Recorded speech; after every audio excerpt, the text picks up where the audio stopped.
wabarakatuh. Kepada yang terhormat Bapak Ibu dosen penguji uji kinerja pada PPG Transformasi Pendidikan Agama Islam tahun 2025, perkenalkan saya Sari Kemalwati, mahasiswa PPG PAIMET 3 tahun 2025 di LPTK Universitas UIN Araniri, Banda Aceh dengan NIM 2502201127.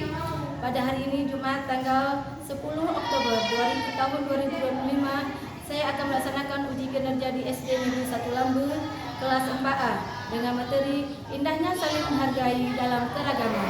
Keragaman sebagai sunnatullah. Terima kasih.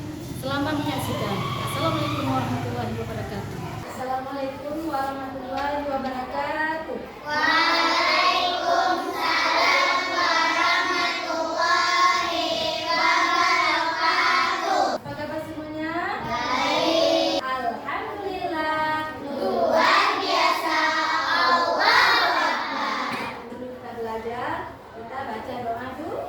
A'udzu Billahi minasyaitonir rajim. Bismillahirrahmanirrahim. Alhamdulillahi rabbil alamin. Ar-Rahmanir Rahim. Maliki yaumiddin. Iyyaka na'budu wa iyyaka nasta'in. Ihdinas siratal mustaqim. Siratal ladzina an'amta 'alaihim ghairil maghdubi 'alaihim waladdallin. Amin. Rabbi sholli sadri wa yassirli amri wahlul 'uqdatam min lisani yafqahu qawli. Amin. Raja Fauzan, Aisyah Abidin, Aisyah Ayuni Inara, Amara Batrisha, Chelsea Ricardo, Tarminta Lagu dari Sabang sampai Merauke. Mengkirim Dari Sabang sampai Merauke, menjajal pulau-pulau, sambung menyambung menjadi satu, itulah Indonesia. Indonesia tanah airku, aku berjanji padamu, menjunjung tanah airku, tanah airku Indonesia. tujuan pembelajaran kita hari ini, kita belajar bab 3, indahnya saling menghargai dalam keragaman. Subtema keragaman sebagai sunnatullah. Anak-anak ibu masih ingat nggak pelajaran bab 1 tentang Quran surat Al-Hujurat ayat 13? Masih ingat? Masih.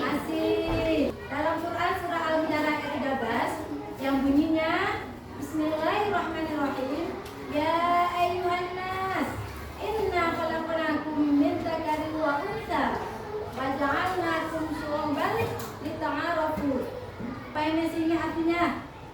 Wahai manusia, sungguh kami telah menciptakan kamu dari seorang laki-laki dan seorang perempuan. Kemudian kami menjadikan kamu berbangsa-bangsa dan bersuku supaya saling mengenal. Dari surat Al-Hujurat ayat 13 tersebut kita dapat menyimpulkan bahwa manusia diciptakan berbangsa-bangsa, bersuku-suku. Manusia diciptakan dari seorang laki-laki dan seorang perempuan supaya saling mengenal. Tujuan pembelajaran kita pada hari ini yaitu mendeskripsikan keragaman sebagai sunnatullah agar saling mengenal dengan benar. Yaitu arti keragaman sebagai sunnatullah dengan benar mengindefinisikan minimal 3 bentuk keragaman yang ada di sekitar menyebutkan minimal 3 hikmah dari keragaman yang diciptakan Allah dengan benar, kemudian menunjukkan sikap menghargai keragaman dalam kehidupan sehari-hari. Masih semangat? Masih. Tepuk semangat.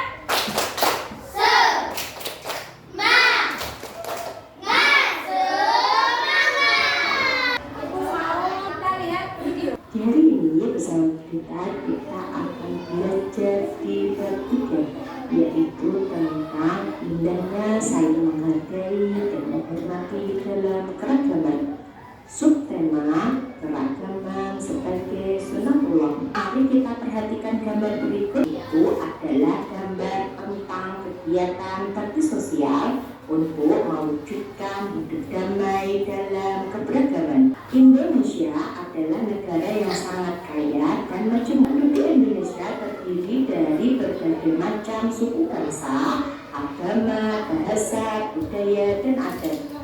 Suku Jawa, Sunda, Madura, Asmat, dan suku Minang adalah beberapa contoh dari sekian banyak suku yang ada di Indonesia.